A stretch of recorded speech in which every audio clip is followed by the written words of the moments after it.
And here we go. New day, new unit. We turn to the institutions of American government, which means, by golly, we get to look at Congress today. And I had to do it, making a callback to the Liberty series and the absolute best part of the Liberty series, the actor portraying Alexander Hamilton. I hate Congress. I hate the world. A mass of fools and knaves. I hate myself. Very self-reflective Alexander Hamilton there. We do actually hate Congress. Statistically speaking, we hate Congress. But it's the great American dichotomy in politics. One that is difficult but not impossible to explain, which is we hate them, but we vote for them anyway. And we vote for them in pretty massive numbers. So let's take a look at the great American conflict, the great American dichotomy, if you will, right now. Here's the data. Two facts taken together make absolutely zero sense, none whatsoever. First off, according to the 10 most recent surveys, according to ballotpedia.com, great website, by the way, if you're into politics, particularly electoral politics, like Wikipedia, except ballot in front, the Congress of the United States of America has an average approval rating of 19%. Disapproval is right around 70%. The actual number, well, because I don't want to have stupid giggling, let's just say it's right around 70%. Now, crazy as that might be, it's bad. It's not good, but it's not historically particularly low. There have been times in our fairly recent history where the average job approval rating of Congress has been in the single digits. As the old political humorist Mark Russell once said, their numbers are mired in the single digits, often the middle one. And when your job approval rating is down around 8-9%, yeah, that's pretty much a middle finger right there. Even as recently as November of 2021, the numbers were 12% approved, 75% disapprove. In fact, you go back, the last poll where Congress was below 50% disapproval, in other words, the last poll where it wasn't a majority of the country that disapproved of Congress was June of 2009. The last time you saw plurality support for Congress, that is to say more people saying they approved than disapproved, was in the immediate wake of the 9/11 attacks, before anybody in this room, except for the teacher, was born. That's how far back you got to go. So, yes, we do not like Congress. Their numbers always suck. In fact, and this is interesting, their numbers almost always worse than the president's. Presidential approval, and there's a lot of reasons why this is, and we'll get to some of them as we go along, but presidential approval very, very, very rarely gets below 35%. In fact, it's fairly rare it even gets below 40%, which would be like galactically amazing poll for Congress. There's a lot of reasons why this is. The simplest reason is when you're talking about the President of the United States, it is a name. It is a person. It's not a body, and it's not a body that's, populated by a large number of people, which allows you to focus on what you don't like. It's one guy. And so the numbers for the president tend to break down a little bit more on partisan cues. So right now, people who say they approve of the president are, not surprisingly, overwhelmingly Democrats. Those who say they disapprove are overwhelmingly Republicans. That's sort of the way it is. But in terms of Congress, even people who may be of the party that's in control may not like Congress because they don't think Congress is going far enough, or they don't like the Congress. They wish it was more like so-and-so, their favorite congressman. It's not. Whatever the case may be. You get my point. When you open it up to be a group, it allows you not to focus on a single individual or focus on partisan cues. It allows you to focus on, I hate Congress because I hate so-and-so. If you're a liberal, you hate Lauren Boebert or Marjorie Taylor Greene or Kevin McCarthy. If you are a Republican, you hate AOC or Ilhan Omar or Rashida Tlaib or Nancy Pelosi, whomever, right? So that allows you ultimately to focus your attention on the aspects of Congress you dislike, because there's 500 people in it. 535 if you want to be exact. Where with the president, you're only dealing with one guy. That having been said, let's go to the next statistic that is not comparable is the wrong word, but does not compute, is not congruent with what you see here. Because given these numbers, you'd think that there'd be a tremendous amount of turnover in the Congress. You'd be wrong. In the last federal election, 2022, 97% of the members of the United States House of Representatives that sought re-election successfully won. The lowest in the last decade was in 2018. That was the year that the Republicans lost control of the House of Representatives, albeit only temporarily because they just won it back in 2022. And even then, the percentage was 91%. Lowest in the last 3 decades was in 1994, I believe, or 1990, so a little over 32 years ago, 33. Want to say then it was 88%. In the Senate, the numbers are a little lower. Now, that's not that surprising. When you only have to come up with one candidate per state, political parties are pretty good about attracting good candidates, known candidates, candidates who can raise money, stronger opposition. Because you only have to find one person for the entire state, and the Senate is obviously a destination for politicians who are ambitious, who have served in the House or served in the state legislature or served in a statewide post like state attorney general, or even some governors have left their seat as governor to run for the U.S. Senate. So you generally get better opposition in the Senate than you do in the House, where a lot of the opposition, quite frankly, are what we call some dudes, right? Just some random guy who lives in the district and has no concept of winning and just runs. In the Senate, you generally get better contests. But even there, the re-election rate has averaged 84%, and in 2022 it was 100%. Every senator that ran for re-election managed to win. The only seat that turned over, ultimately, when all was said and done, was Pennsylvania's seat, and that was an open seat. The sitting senator, a gentleman by the name of Patrick Toomey, actually left. All the sitting senators that ran for re-election won. The closest one probably being, probably Senator Cortez Masto in Nevada was the closest race, followed by Senator Warnock in Georgia. But they won. And again, even if you want to go to the worst year for them, you got to go all the way back to 1982, over 40 years ago. I was in like the 4th grade or 3rd grade, I think it was. Then it was still 75%. So we re-elect our members of Congress at an extraordinarily high rate at the same time that we generally don't like Congress. So why is that? Well, it isn't on the screen, so this is one of those times you're going to have to write things down. God forbid, you're going to have to listen and write. I know, it's horrible to expect that of an honors class of 12th graders, but here we are, just the same.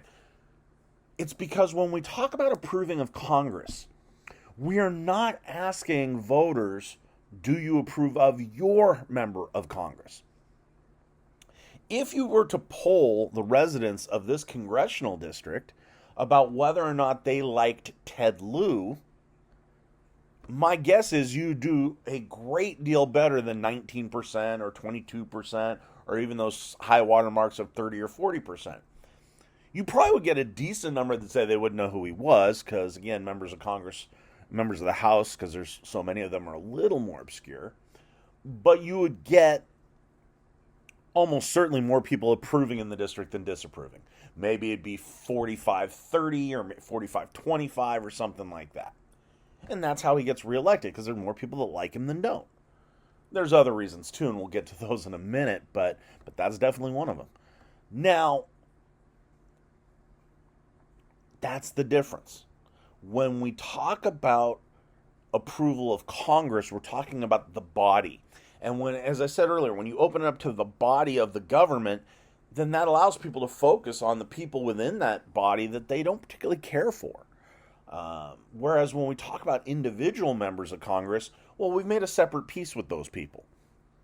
So if I said, what's your opinion of Ted Lieu, or in my district, Maxine Waters, you'd get very different data than just saying, what do you think of Congress?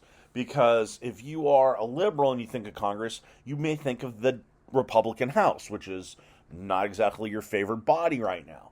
If you're a conservative, you might be thinking of the Squad or the Democrats in the Senate or who knows. But the point is, you're not thinking of your individual people who you know and who you like for a variety of reasons, again, many of which we'll get to down the line. But let's start with something basic. Let's start with something that might also explain those earlier poll numbers. Why do we hate Congress as a body? Well, there's a couple different reasons that political scientists tend to focus on. The first is it's very hard to see Congress as a representative body. I love cartoons. Who doesn't?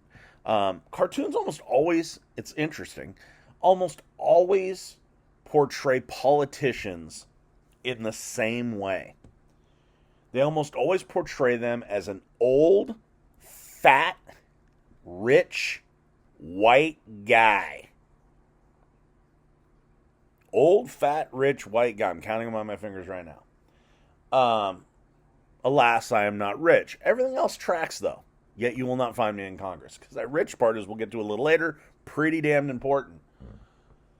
But why is that the caricature of a politician? Well, it's because an awful lot of politicians are old, fat, rich, white guys. What is. Okay? Now, we don't have statistics here on fat. Now, I can tell you that there are some members of Congress that are pretty well ample sized. And I'm not saying that. I mean, I am also rather chunky in my existence at the moment, though working on it, I feel compelled to say. But I can give you a couple examples just for fun. One was a congressman, he's long since retired, named Albert Wynn. Albert Wynn was a congressman from Maryland, and I just happened to be in D.C. This was 20 years ago, before any of you were born. And I'm walking in the hallway of one of the office buildings where the House cafeteria was. I was actually going to get lunch. And he was walking the other way. Now, I was actually bigger then than I am now. I was a McNugget away from 300 pounds. And Al Wynn probably went about 6'5". And given the fact he was 6'5", Al Wynn had to go 400 pounds. Had to go over 400. And we're in this rather narrow hallway, and I hope I didn't disrespect him, but I'm just looking, and I was not a great math student, but I know enough about geometry to know we ain't going to make it in this hallway. So I kind of crouched into a doorway to let him by, and I kind of thought about it. In fact, I probably just pissed him off. Because he probably thought, oh, that guy's making fun of my size. No, I just knew I was no small man myself, and we were going to bounce off each other, and I wasn't going to win because the dude had about a foot on me height-wise. There is another example, Jerry Nadler, who's still in the Congress, by the way. Al Wynn is long since retired. He retired 15 years ago. But Jerry Nadler had the gastric bypass surgery. Prior to that, my dude was, he's a short man. He stands about 5'3", 5'4". My man stood at about 335 pounds before the surgery. So my boy was stout. So there you go. There's your stats on that. There's no averages, though. But let's take a look at some things we can quantify. 51% of the nation are women. Yes, more women than men in America. Variety of reasons why, but the simplest answer is women live longer than men do. But only 25% of the Congress are women. Now, I say only, but I have to point this out because I think it is important. When I started teaching government, again, before you guys were born, that number was 9%. Even 2 elections ago, when you guys were in middle school, it was 19%. So it's gone up pretty substantially. Will it get to parity? Will it get to 51%? Perhaps in your lifetime. Probably not in mine, because as you can see, it's increasing gradually. It's not increasing substantially, right? But that is something. If you're a young woman, and particularly true in my wife's generation, and definitely true in my mom's generation, you look at Congress, you don't see a lot of you there. You can go back to when my mom was coming of age, was your age, in high school. There's a great story. 1958, my mom graduated high school in 1956. But 1958, there was a congresswoman in Minnesota named Koya Knudsen. No relation to the teacher here at Costa, who actually grew up in Montana, not Minnesota. But Koya Knudsen was a congresswoman from the Minneapolis area, and her husband Andy actually wrote an op-ed in the local newspaper asking her to come home, to not run for re-election again, so that she would make his breakfast again. I shit you not. And she lost. Now, I would think that old Andy would probably have to hire a food taster before he got that breakfast, because I'm not a woman, I'm not a congressperson. That would piss me off more than just a little bit. True story, by the way. But when my mom grew up, Koya Knudsen was about the only member of Congress that was female. Yeah, there were a few others, but not very many. The White House press corps at the time had 3 women total in it. So, if you're a woman, even now, you see a lot of guys because men are statistically overrepresented. They're 49% of the population, about 75 point whatever decimal of it was of Congress. Also true of people of color. Over a third of the nation now are people of color. The latest census, I believe it was 37 or 38%. Congress, 22%. Now, that's closer to parity. Why is that? Because the House of Representatives exists. So in my district, I live just across aviation in a separate district from y'all. As a white guy, I am absolutely the minority. I think only about 9% of the district's white. The district's primarily Latino and black. So that district is drawn to elect a Latino or black representative, which it has for the last 35 years in the form of Maxine Waters.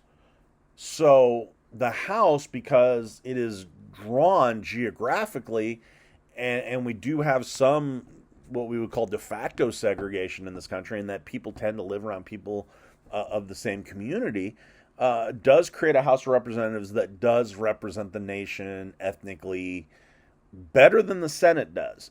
The Senate is a province still largely of white guys. I think the number of people of color in the Senate, I don't think it's ever been over 10%.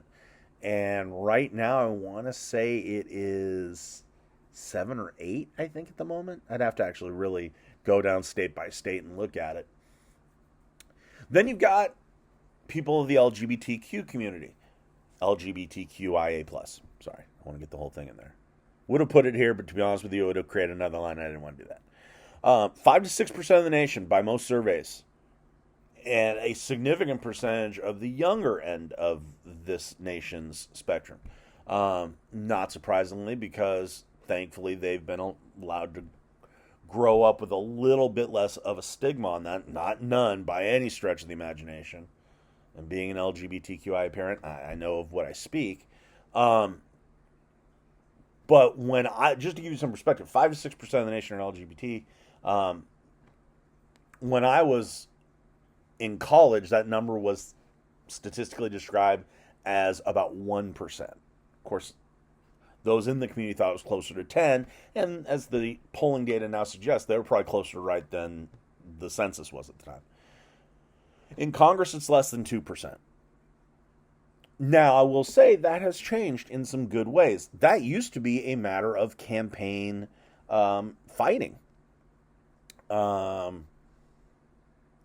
As an example, just to throw one out there, it was not unusual all the way into the 1990s for opponents to use the LGBT status of their opponent, or just the specter of it, as a campaign tactic. Oh, he's 47 and single. You know what that means. Make some obscene hand gesture of some description to indicate the person is not straight. And that could be used as a campaign tactic. That at least doesn't happen anymore. But still, the representation is not equivalent by any stretch of the imagination. But let's look at what Congress does have. It has a lot of millionaires. 51%, the majority of Congress are millionaires. Only 2 to 3% of Americans are. Now, if that seems high to you, remember that is a definition of millionaire that includes assets. So if you live in a house in Manhattan Beach, the odds of your family being millionaires is pretty good if they're in the middle to end of that mortgage. Let me put it to you that way. Because that means the equity in your home is probably right around $1 million, maybe over. The median age of a congressman is 57 years of age. That's 19 years older than the average American. Now, part of that, is constitutional. Part of that is because, ultimately, you can't serve in the Senate till you're 30. You can't serve in the House till you're 25. So it should be a little bit older, but it's still a situation where it is much easier to go be elected to Congress at the age of 50 than it is to be elected at the age of 30. And then let's talk about professions. 14% of Americans work in what we call blue-collar jobs. Jobs that they in some method or fashion they work with their hands. Not one congressman has directly come from a blue-collar profession into Congress. In fact, very few have tried. There was a guy a couple years ago in Wisconsin. His first name was Randy Bryce. That was his name. He was a steel worker. He ran for Congress. Raised a ton of money because he became sort of this viral phenomenon online because he, had this bushy stash, looked like a blue-collar dude, and he was running for Congress. He wound up losing rather convincingly, but at least he was able to raise money and run. Most of the time, people from that background don't even bother running. The majority of our Congress, indeed, have either worked as lawyers or they hold a law degree and worked in professional politics as a staff member or something of that description. Now, I'm going to actually go against type here and say that this last bullet is not necessarily a bad thing. The first part's not great. You want to have as representative a body as you can. But the second part, since the job of a congressman is to make laws, to make public policy, I don't think it's disqualifying to have been a lawyer. Color me crazy there. All right, so that's one of the reasons we don't like Congress. Because ultimately we look at Congress and say, that's not us. And sure enough, me as a public school teacher, even though I'm an old, fat, white guy, not so rich, but not poor, old, fat, upper middle class white guy, I don't know. I can still look at Congress and say there's no way in hell I could get elected there because, let's face it, how many public school teachers are there in Congress? Answer, there used to be one, I know that. I don't know if there are any right now. There may be some that taught like 25 years ago and then they got elected to their state legislature or to local city council and moved up the political ladder and became a congressman. Sure, that may exist, but how many are actually go directly from the classroom to Congress? And the answer there is none. But there's another reason why I hold no ambition nor any hope of getting elected to Congress, and that is money. So another reason Congress struggles with public support is because of the belief that they are not beholden to the voters, they're beholden to the special interests that got them elected. So, let's look at some data. Since the year 2000, the cheapest winning House campaign in a competitive district, I have to say that part because there have been a couple examples. Daniel Lipinski was one. Kendrick Meek was another, neither of whom are in Congress anymore. But they both got elected raising almost no money because they literally replaced their parents. Daniel Lipinski replaced his father. Kendrick Meek replaced his mother. In the same district they had served for decades, so they didn't have to raise a lot of money. They had the name, right? But in competitive races, the cheapest campaign cost $293,000. And that campaign was run when everyone in this room was still in diapers. Okay? Talking about 2006. The average now is well over $2 million. And there are now $10 million campaigns. So that amount of money is going to come from one of two places. Either candidates wealthy enough to self-fund, which does happen. You got a candidate running for the U.S. Senate right now in Maryland, a guy named David Trone, who is a member of Congress. He's a House member. David Trone owns one of the biggest liquor store, not Bevmo, but one that's back east. I think it's called Total Wine or something like that. But it's a Bevmo type place, and it's one of the biggest ones in the country. So he was a multi-millionaire before he ran for Congress. So he has actually already seeded his campaign with something like $15 million, 20, something like that. There was a funny one a couple years ago here in California. He only served one term, and then he got beat. But a gentleman here, he was in the kind of San Gabriel Valley part of this county. I cannot remember his name. His name was Gil something. Cisneros. I think it was Cisneros. Anyway, Gil Cisneros, he also self-funded his House campaign to the tune of about $9 million. It was his lotto winnings. Not all of them, just a portion of them. Dude had hit the Powerball. Won something like $90 million, $150 million, whatever it was, and decided to run for Congress with it. And spent $9 million of his own money, won. Next time around, spent far less of his own money, raised money the traditional way, and lost narrowly. Well, not everybody has the kind of money to self-fund, but the ones who don't are the ones that are well connected to people of means and can raise a ton of money. Neither of those things are most of us, right? I'm not wealthy myself. I mean, we're not uncomfortable. My wife has a proper job, makes considerably more than I do. I do not have some weird pride that will not allow me to state that. But we're hardly millionaires, not even close. So there's no way we could self-fund the kind of money to run for Congress. And I'm not well connected at all. Even if I was, not horrifically antisocial and hated people, which I don't really hate people, I'm joking. But I don't know people that would just cut me a check for, $6,000. And so that's a problem, right? And I think that's most of us. And therein lies why a lot of people look with some level of disrespect towards the people in Congress, because it's like, well, you're either wealthy or you're connected. And most of us are not wealthy or connected. Now, I will say, because I think it's important, that recently the internet has changed that to an extent. You have sites that organize fundraising. On the Democratic side, it's been around now for about 20 years, and it has worked phenomenally. It's a site called ActBlue. ActBlue has revolutionized campaign fundraising because as long as you can generate a decent email list, you can send emails to your voters, and you can say, I don't need $5,600 from you. I don't need $1,000, $2,000, $5,000. The kind of numbers that are thrown around these big, fancy fundraisers. Just send me $3. Send me $5. Send me $7. Well, what was Bernie Sanders doing? I think it was $27, I think it was. Whatever. A manageable amount for just about anybody, because with these email lists, and ActBlue is a clearinghouse it makes it so easy to donate money. My gosh. Way too easy. It's like the contemptuous ease with which you can order shit on Amazon, right? That's why everybody goes broke on Amazon, because it's just so easy. They even tell you, hey, you bought this, you may also want that. Well, by golly, I do. Click, and the next thing you know, you're spending all this money. ActBlue works very similarly, but in the realm of campaign donations. Your credit card's already on file, or your debit card, and you can donate anywhere between $1 to the legal limit, which is over $5,000. And what they do is, because they generate these massive email lists, they make it up in volume. So, for example, one of the 3 people running for the U.S. Senate right now, and I'd say the co-favorite. The California U.S. Senate race is interesting. There's three members of the House that are actually running.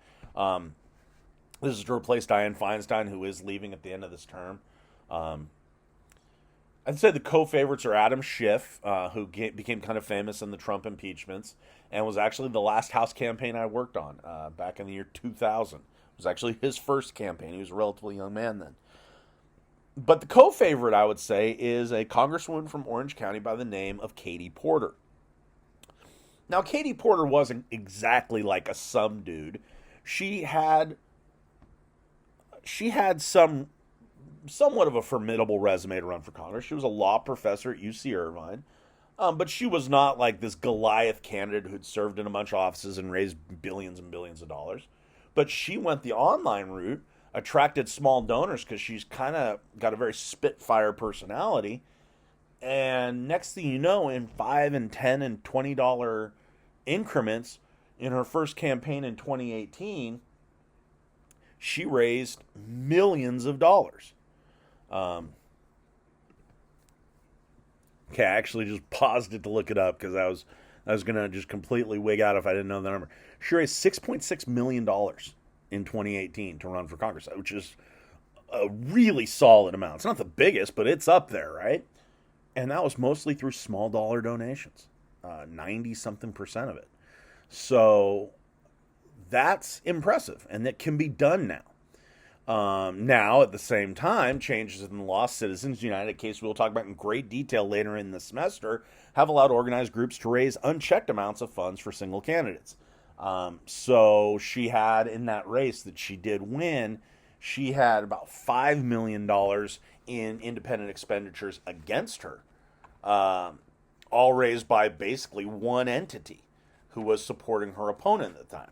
So that does happen. And yes, I am flipping to get the exact number because I'm a nerd like this. She was running against a Orange County supervisor by the name of Mimi Walters, and it was $5.5 million spent against her by these outside forces. Now, I will say, once Porter started to generate some momentum, looked like she could win, she also got these big organized groups to come in on her behalf to the tune of actually even more than her opponent, about $9 million. So it became a very expensive race, but it started with her raising legitimate money, dollar by dollar, almost literally on Act Blue. And all of a sudden, the people who are the big money people noticed, like, hey, this person we didn't know very well in a district we could win is raising millions of dollars. We got to get on this. So it has changed the perception a little bit, but not completely. So given all that, we don't like that we think money influences their politics. We don't like that it's not a representative body. How do they win? Well, the answer is that even if Congress doesn't feel truly representative, or if we have concerns about these things, we still have these various reasons why we vote for them. And a lot of them have to do with, as I said earlier, that we create a separate piece between Congress, who we may disrespect, and our congressperson. So what we're going to look at next is a list of 6 things. Now, these 6 factors, any one of them would be a huge advantage. But if you take them together, it's like, okay, now I understand why 98% of them win, or 96 or 92, whatever it is in any given year. Okay? So let's look at these individually. And this last slide is going to take a minute. So don't think you're almost done and start, packing up your stuff or getting ready for nappy time. This is going to take a hot minute. Here we go. First thing's name recognition. Ted Lieu has been running in this community for one office or another now for most of your lifetimes, because he was in the state legislature before he got elected to Congress.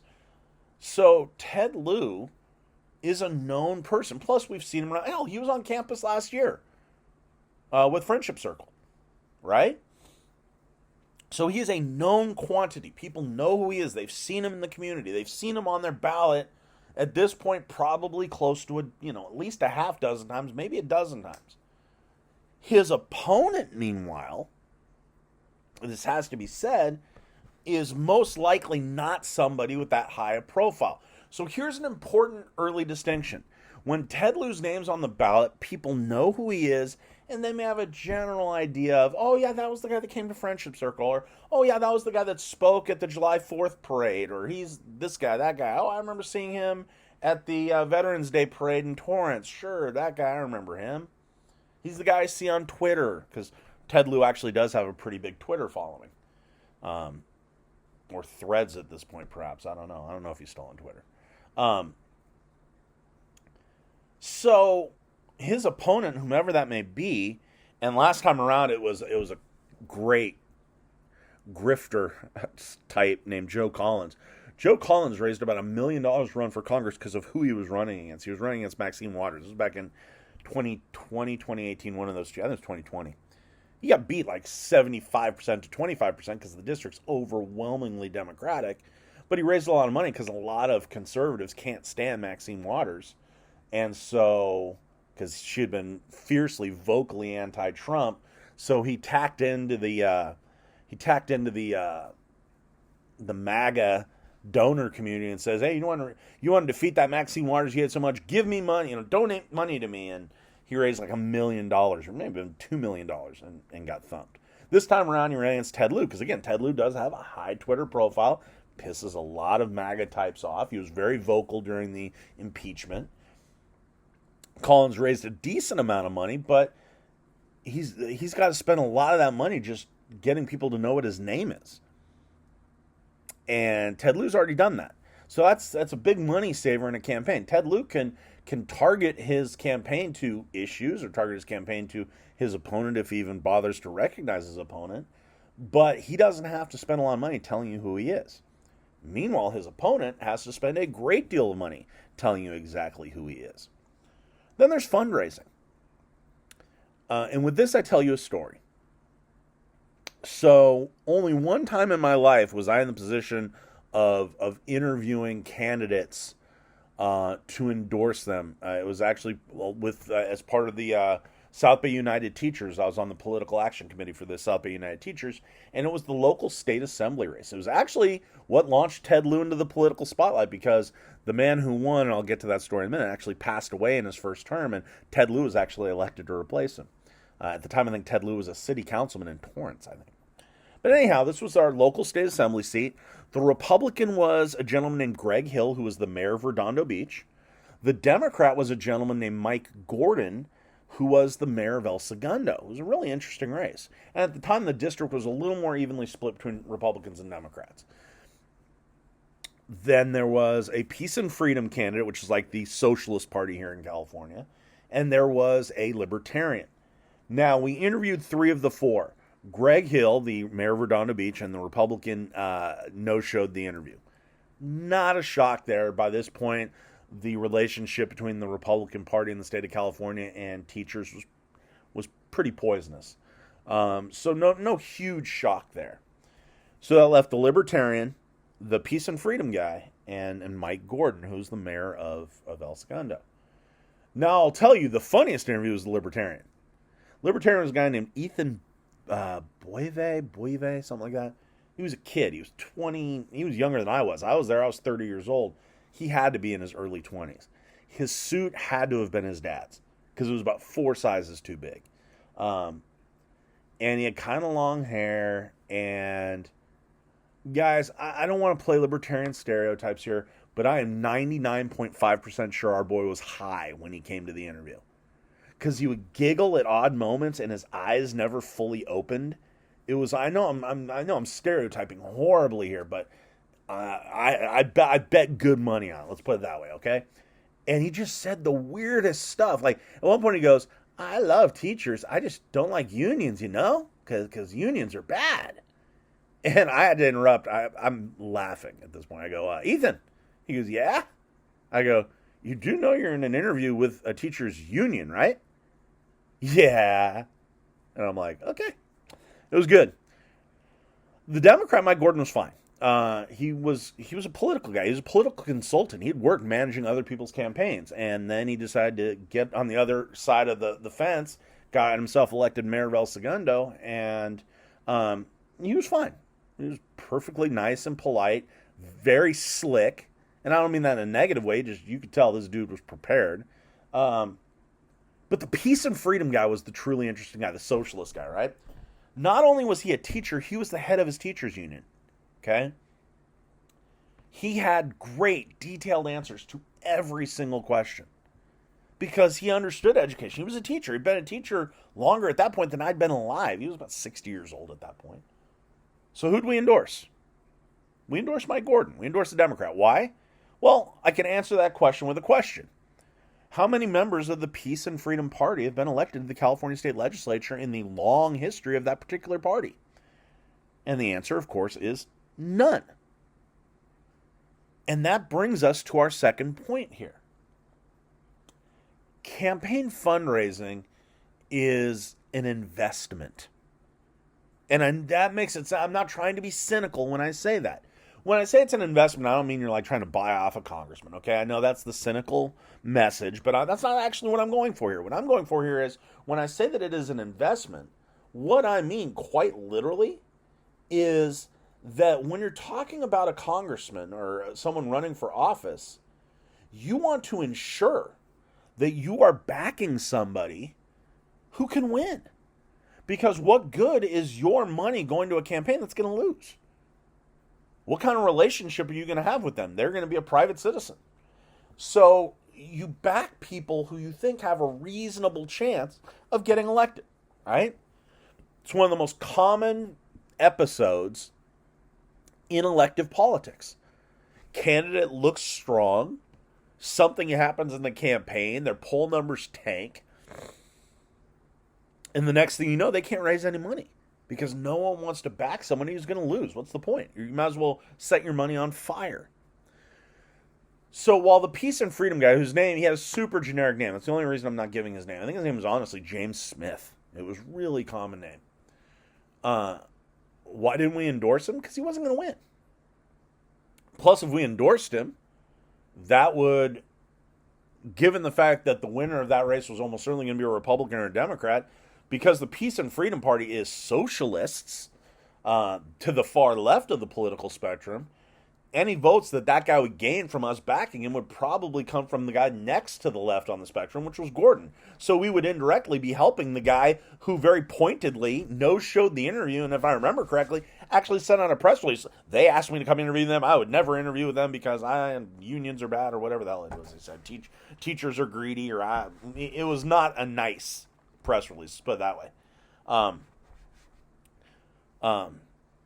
So we weren't going to endorse a guy that wasn't going to win, and the only thing he would do would be a spoiler in the race. So we endorsed the guy we liked second most because he was the top candidate of the people who had a shot at winning. Okay? Now, so you might ask, well, why'd you bother interviewing him at all? Well, if Gordon had come in and said a bunch of things that were unacceptable, then it's like, well, if both the Republican and the Democrat are not people who are going to help teachers, then by God, might as well endorse the Peace and Freedom guy. Of course, that didn't happen. Gordon's interview was completely fine, but so fundraising is a gamble of sorts. It's a bet. I'm trying to back somebody I think can win. Now, Gordon wound up winning narrowly. It was like an 7-8 point race. It was fairly close. And then tragically, he actually died in his first term. It turned out about a month after he got elected, he started experiencing these terrible headaches. Turned out he had an inoperable brain tumor. He died of brain cancer. And Ted Lieu, as I said, was elected to replace him, who I believe we also endorsed, actually. Point is, incumbents have a much easier chance of raising money than their opponents do, because everybody who donates money, particularly on a large institutionalized scale, the people who donate money to campaigns, these people inherently understand the numbers I gave you earlier, that the incumbent is going to win over 90% of the time. So if I'm running for Congress as a challenger, which will never happen, but if it did, when I walk into an endorsement interview or walk in to meet with fundraisers or donors, I not only have to convince them that I'm on their side, that I'm going to provide policy that they agree with, I also have to convince them, and this is a bit harder, that I'm one of that 9% that's going to win, or 7%. It's a much harder climb, whereas an incumbent can just walk in and say, you know me, you know what I've done, here's what I've done on behalf of the interests you care about, here's the bills I've sponsored, so they have a record to run on. That's one advantage. The other advantage is the people donating the money know that it's pretty rare for incumbents to lose. All right, number 3 is a biggie, and I'd say it's a low-key biggie. I think a lot of people don't understand how powerful this is, and that's constituent service. Congressmen are uniquely qualified to do tasks or have their staff do tasks on behalf of the people who live in their district, things that the average person can't do.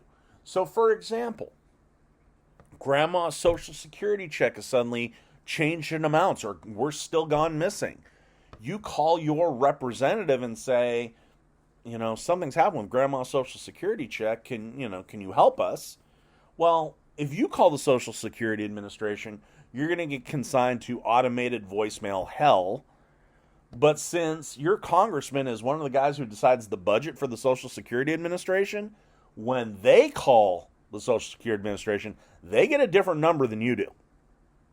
And they're able to go through those things. And that builds a certain level of respect. So why was Ted Lieu here last year? Again, I keep dating these things. In the year 2023. Just in case I use these things year after year. Why was Ted Lieu on Maricosa's campus? Because he was talking about the Friendship Circle program.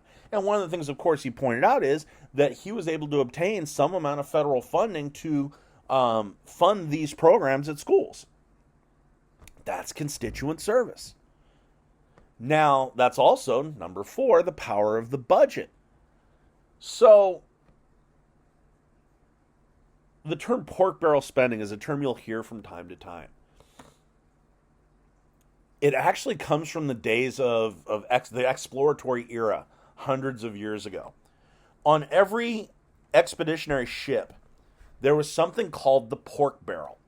Now, the pork barrel was a barrel filled with salted pork. effectively like the equivalent of dried bacon or beef jerky, I guess would be the closest equivalents.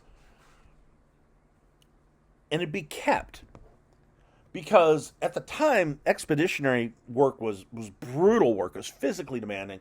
It was incredibly time consuming and also dangerous. It was not easy work.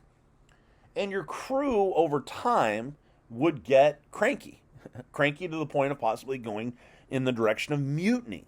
So every smart leader of an expedition would have the barrel of salted pork at the ready, the pork barrel at the ready. And when it seemed like the mood of the crew was turning dark, dark enough that you might get your ass tossed overboard, they'd break out some of the salted pork and they'd break out maybe some wine or some spirits that have been bumping around the bottom of the ship. And they'd have a little party, have a little feast. Everybody'd feel better. They got to taste good instead of those horrible hardtack biscuits and whatever other, water drained off the sails and all this other horrific crap. They got to have this feast. They feel a little better, and it kind of calms them down for the days to come. Well, the budget can do the same thing. A smart congressman knows to target money to their district so that when they run for re-election, they can go to a place like Maricosta High School and say, hey, we funded this for you guys. We funded that. We funded this program, that program. You can go to your local employers and say, hey, we created 500 jobs through the infrastructure program, or we improved the roads leading into your workplace for your workers, or whatever the case may be. So every congressman understands intuitively that they need to steer some portion of the federal budget back to their district so they can go to the members of their district and say, hey, we're looking out for you. We have done things to ensure that you are taken care of. And of course, a challenger to Congress can only promise those things. Just like a challenger to Congress can only promise they'll take care of their constituents. A challenger to Congress can only promise that they will do these things to potential donors. And that's a big part of the why do they win.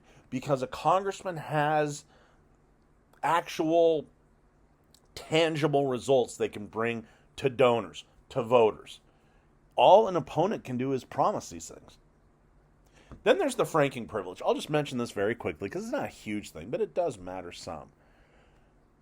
In the name of having congressmen communicate with their communities, there's something called the franking privilege. The franking privilege is the fact that members of Congress can send information to their home districts without having to pay for the printing of it or the postage. Now, there are a couple restrictions now. By the way, these restrictions have only existed about the last 20 years, but you cannot send out a piece of frank mail within, I think it's 60 days of an election. Used to send them out right on election eve. But here you get this 4-page, slick, color mailer about all the wonderful things your congressperson has done. Now, if Joe Collins, Ted Lieu's opponent, wants to put out a 4-page mailer about how wonderful a guy he is, he can do that, but he's got to pay for every ounce of it. And that may run into the hundreds of thousands of dollars. Ted Lieu gets to do it for free because he's communicating with his constituents. It's called the franking privilege. How much is it worth? There was an estimate done a few years back that it's probably worth about $350,000 to $400,000 to the sitting congressman. So it's not nothing. And one that's a big enough thing that we're probably going to take care of it also on a separate day is the redistricting process. There's a great quote I heard the other day that voters should choose their representatives, not the other way around. And yet in most states, in most places, California, by the way, being an exception here, that is exactly what happens. It is the politicians who have tremendous say in what their districts, what their political environment looks like. So I say not in California. California actually does utilize something called a commission system where we have I think it's a 14 or 12 person commission that draws the map. But most states, the maps are drawn by the state legislatures. So the state legislatures will draw these congressional maps to the benefit of their allies in Congress.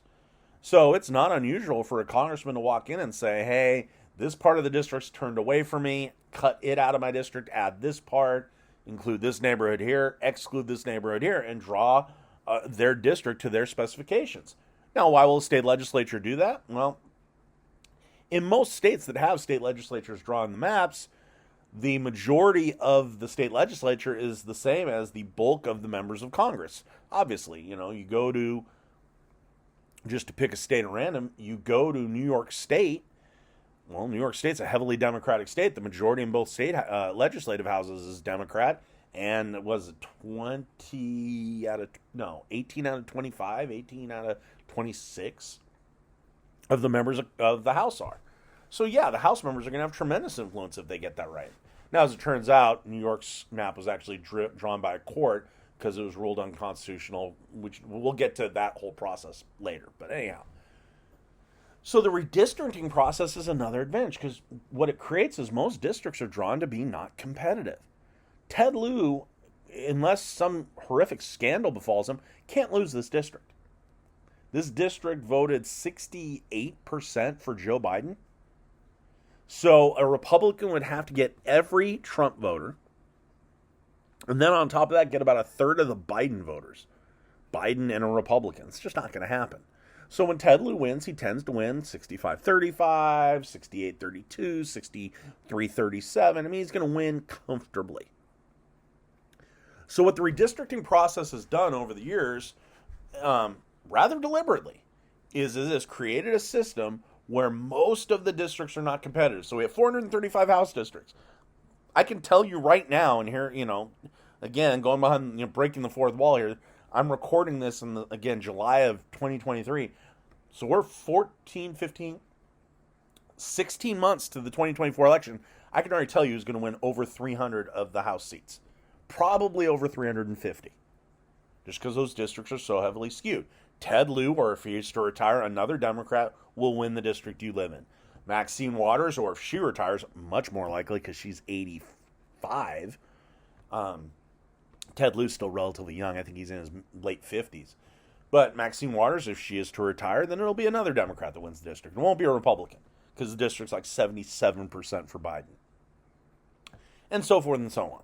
So the redistricting process has made it so that we have many, many fewer competitive seats. Okay, this is a long one. My voice is starting to crack. Those breaks you heard me going to the water bottle to keep from choking on air here. So we're good. We're done. Longest lecture thus far on video, and maybe the longest one we'll have because it's dense. There's a lot of stuff here. On to the next. Have a good one, y'all.